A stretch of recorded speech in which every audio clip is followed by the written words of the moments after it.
माझं सोलापूर न्यूजमध्ये आपल्या सगळ्यांचं स्वागत. ऊस बिल थकवल्याप्रकरणी करमाळा न्यायालयाच्या आदेशानुसार मकाई कारखान्याचे तत्कालीन चेअरमन तथा माजी आमदार पुत्र दिग्विजय बागल यांच्यासह 17 संचालकांवर करमाळा पोलीस ठाण्यात गुन्हा दाखल झाला आहे. मकाई सहकारी कारखाना थकीत बिलांची वारंवार मागणी करूनही बिल न मिळाल्यामुळे आळजापूर येथील समाधान शिवदास रणसिंग या ऊस उत्पादन शेतकऱ्याने ॲडव्होकेट अनिल पुंजाबा कांबळे यांच्यामार्फत करमाळा न्यायालयात खासगी फिर्याद दाखल केली होती. त्यानंतर न्यायाधीश बी ए भोसले यांनी गुरुवार दिनांक 4 रोजी मकाईच्या तत्कालीन संचालक मंडळावर गुन्हे दाखल करण्याचे आदेश दिले होते.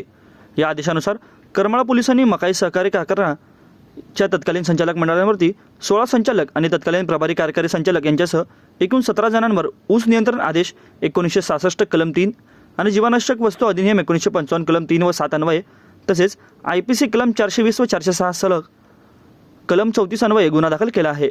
या प्रकरणी पोलीस उपनिरीक्षक विनायक माहुरकर हे पुढील तपास करीत आहेत. माझं सोलापूर न्यूज या यूट्यूब चॅनलला सबस्क्राईब करा आणि बेल आयकॉन प्रेस करायला विसरू नका.